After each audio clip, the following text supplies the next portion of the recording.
জাতীয় রাজস্ব বোর্ডের সাবেক কর্মকর্তা মতিউর রহমানের 4টি ফ্ল্যাট ও 866% জমি জব্দের আদেশ দিয়েছে আদালত। দুপুরে ঢাকা মহানগর সিনিয়র স্পেশাল জজ জগলুল হোসেনের আদালত দুদকের আবেদনের পরিপ্রেক্ষিতে এই আদেশ দেয়। এখন জন্ম সনদ দিয়ে খোলো বিকাশ স্টুডেন্ট অ্যাকাউন্ট, নিজের বিকাশ নিজে কর। দুদকের আইনজীবী মীর আহমেদ আলী সালাম এই তথ্য জানিয়েছেন। দুদকের পক্ষে এই আবেদন করেন দুদকের উপপরিচালক আনোয়ার হোসেন। আবেদনে বলা হয়, মতিউর রহমানের বিরুদ্ধে দুর্নীতির মাধ্যমে দেশে বিদেশে অবৈধ সম্পদ অর্জন সহ শত শত কোটি টাকার জ্ঞাত আয় বহির্ভূত সম্পদ অর্জনের অভিযোগ রয়েছে। অভিযোগে আরও বলা হয়, মতিউর রহমান ও তার পরিবারের সদস্যরা তাদের মালিকানাধীন স্থাবর সম্পত্তি হস্তান্তরের চেষ্টা করছেন।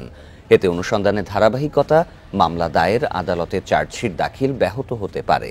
তাই সুষ্ঠু অনুসন্ধান ও ন্যায় বিচার প্রতিষ্ঠায় তাদের স্থাবর সম্পত্তিসমূহ জব্দের প্রয়োজনীয়তার কথা উল্লেখ করা হয়।